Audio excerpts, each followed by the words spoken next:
Welcome, everybody. My name is Todd Keirstead, and you are watching TK Talks, stories of inspiration both on and off the golf course. I have with me today a very good friend of mine that I met in 2017 at the Toronto Invictus Games. I met Phil Badanai. He was an athlete that has really utilized the game of sports to overcome some pretty interesting injuries, and we're going to get into that right now. Phil, it's a pleasure talking to you today. Thanks, Todd. Thanks for having me. So, Phil, when did you get into the military? When did you start serving?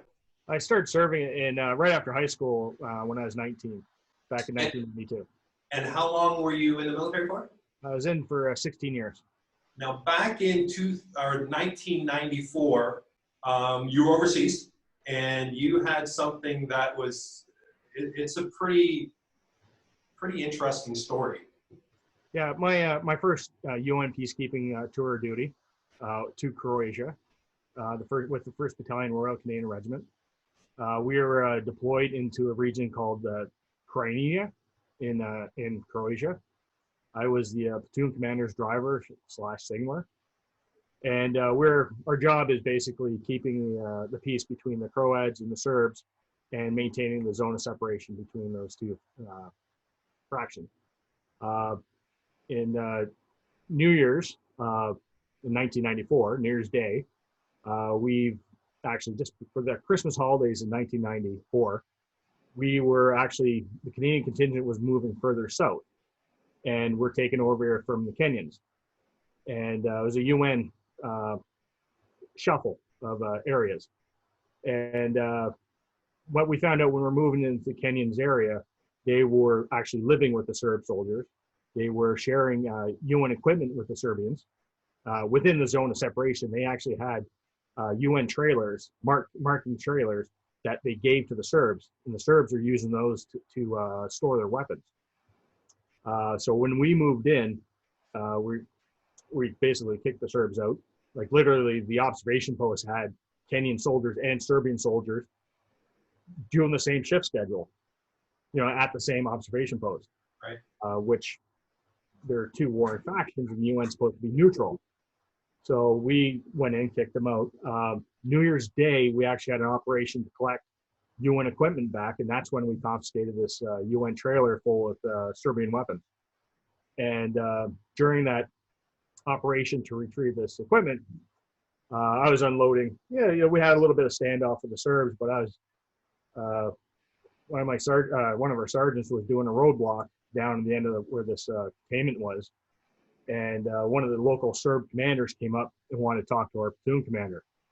So my platoon commander went down with his translator, and I'm just loading weapons outside of this trailer like a kid in a candy store, arm full of firearms, throwing it back of a vehicle.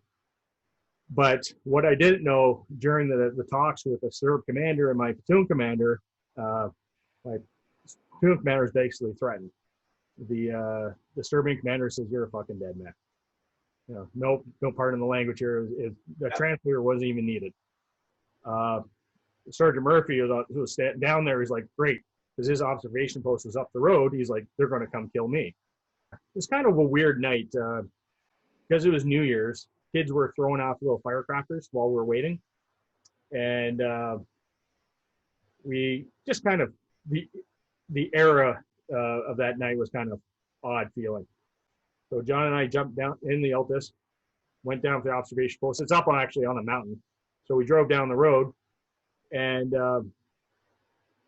come down from the road from the observation post, it came to a T intersection. To the right was a long way, to the left was a short route. So quickest way possible, obviously, the short route.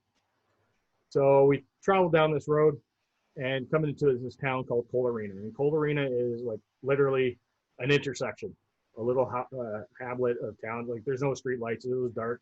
It's roughly around 6:30 at night. And of course, it's in the winter, so it's dark then. We turn around the bend in the middle of the town, and the headlights of the Jeep shone on about, I'd say, about 25 Serbians, all armed and all blocking the road. And we were always told that if anybody tries to stop you, don't stop. They've been known to steal the jerry can of diesel off or the gas off the back of your car, or, you know, steal UN equipment. Just don't stop. So as I slowed down, because I didn't want to drive through the crowd, as I slowed down, they kind of parted ways, opening up the road. So as I was slowly driving through the crowd, next you know, I heard somebody yell something in Serbian, and everybody is holding a weapon. You can hear the weapons cocked. And a split second later, they all opened up. We were probably no farther away than 10 feet from the crowd when they opened up. I was hit twice in my back. John was hit 7 times, 4 in the back of the head, right shoulder, left shoulder, and middle finger, left hand. So he was shot 7 times in total. As I was driving out of the shooting scene, it felt like it lasted a little bit longer than it did. The Jeep itself was hit 54 times just in the back of the Jeep. That's not including the hits on the sides. I ended up losing both right tires. We were all just on shrapnel on the rims, so the rubber is gone. I knew I got hit. It almost felt like somebody poking in the back. Right. Not extremely in pain, no, nothing like that. But I knew I counted the rounds as I got hit. During the drive, John was in and out of consciousness. I didn't know it, but he later told me that you know, he's passing out. But every time I asked him a question, he answered. And I looked over at John, and you know, his because he got shot in the back of the head, his left ear, was dangling about 1.5 inches off his skull. And you know, stupid me, you know, first aid, direct pressure, push my hand to his head, and John's like, "Ow!" I'm like, "Oh, sorry," you know. But you know, John's like, "Oh, you know, got to call this in," and I've already grabbed the radio and you know, tried to call in a contact report, and well, the radio's behind me, and of course I key the mic and nothing, and obviously, okay, stupid, the radio's been shot. And as I'm driving, I could see sparks coming out of the right side of the vehicle. I'm like, okay, the tire's flat. I got to change my tire. No, the spare tire's in the back too. So we had about 25 kilometers to drive. And, you know, driving a standard Jeep, missing 2 right tires, trying to help John and, you know, make sure he's not bleeding out. One thing my platoon commander always told me, that our battalion headquarters had a medical station with a surgeon and all that. So if anything happens, go there.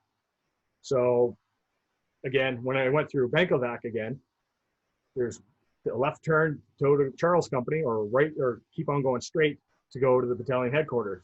Well, I'm going to battalion headquarters because eventually if I go to company, they're going to come send me back here anyway. So when I was going through Bankovac, I noticed another ILTIS come up behind me. What I didn't realize, that when they saw me, it was New Year's Eve and the Jeep's doing this on the road. They called ahead and said, "Don't let these guys in. They're drunk." I can't hear it because the radio's shut up. Right. But as I was driving to the battalion headquarters, drove up the road to Rastovic, and I'm like, well, they better open the gate because I'm not stopping. This thing's hard enough to turn on asphalt. On gravel, it's going to be almost near impossible. So as I was driving up the front gate, obviously what I didn't know, but I found out later, is as soon as that ILTIS behind me got close enough, they called back and said, let them in. They're in trouble. So when I got to the front gate, they opened up the gate, and I drove straight to the UMS, the medical station. Got out of the ILTIS, parked it, out of the ILTIS, grabbed my rifle, walked around the side of the ILTIS, helped John out, grabbed his rifle, and as I was walking him into the UMS, the medics came out, grabbed John, and they're checking him out, and where you all shot, and they're walking him in. I'm walking in behind them like nothing else. I'm like, I've been shot too, and they're like, oh, here, give me your rifle. And they're like, you know, where you shot it? In the back. They're like, oh, okay. But wow, that is, what an incredible story. Now that Jeep is in the Canadian War Museum, is it not? Yes, it is. It's in Ottawa. Yes. Wow. And do you go there to visit that Jeep? Are you able to do that, or does it bring back the memories? Have you been back to see it? When they first brought it back, John and I were invited to go see it in the old War Museum when they first brought it back to country. And John and I were like two kids jumping in, poking our fingers through holes and stuff like this. For a while, it was after that, like we went to the opening of the peacekeeping wing that they had. Spent a lot of hours in that War Museum. Eventually, they built the new War Museum, and through postings, I was in Cold Lake for a while, and when I came back, I was a little bit hesitant about seeing it again because this is the time I got diagnosed with PTSD and just dealing with the emotions with it. I was doing actually therapy in Ottawa at the time when I was posted to Trenton, and I'm like, well, I'm here for a week doing therapy. You know what? If I'm going to actually see it again, this is a good time to do it because I had that support with me. So how have you used, you talked about your recovery, you talked about your therapy in Ottawa. How have you utilized sports in your recovery? How did you get involved with the Invictus Games, and what sports did you play at the Invictus Games? Well, I use the fact that, mental health is really, it's huge. If your mind is a really powerful thing, can inspire you, it can inspire others. But if you're not in the right state of mind, and it can really be devastating to you. Work really sucked. I was a civilian now. I was working for a civilian company, and work sucked, life sucked. Everything was just, really bad. And a buddy of mine from the regiment, Steve Daniels, he did the Invictus Games in Florida. So the year before, so that kind of inspired me. Like, well, if Steve can do it, so can I. Maybe that will help me get out of my rut that I'm in. And of course, seeing John online, he is a bit of a keyboard warrior, and and it gets depression if all he does online. I'm like, you know what? I'll do this for John to show them if you can get physically active and get out and talk about what's going on with yourself and your injuries and how you can improve yourself, maybe that will help inspire John to help himself and other people. And so I applied for the Invictus. And when I got selected, I applied for, I wanted to challenge myself. Not to say golf is not challenging, but I wanted to challenge myself. I initially picked indoor rowing, wheelchair rugby, and archery.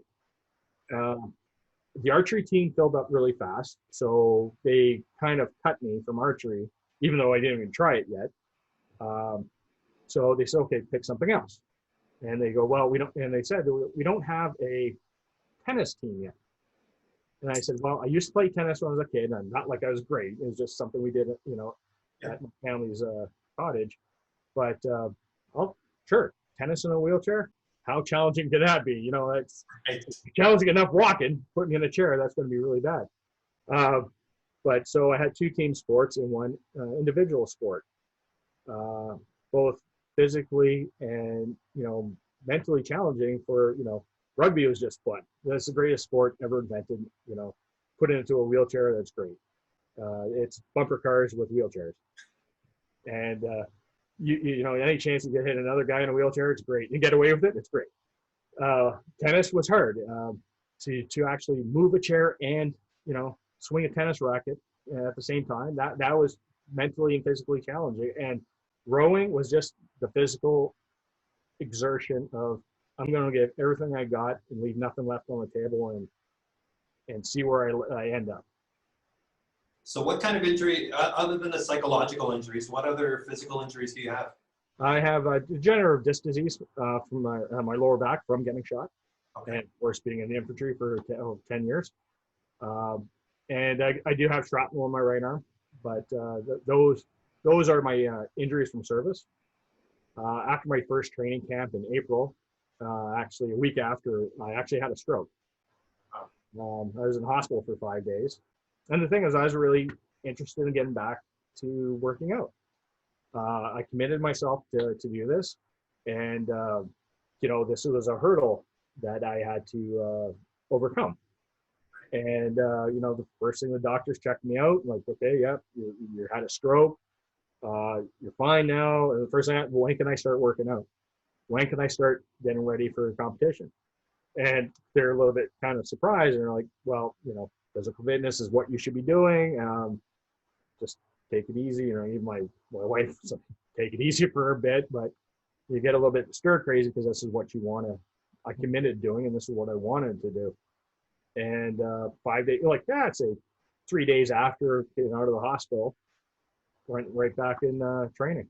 Right back at it. Wow, that's crazy.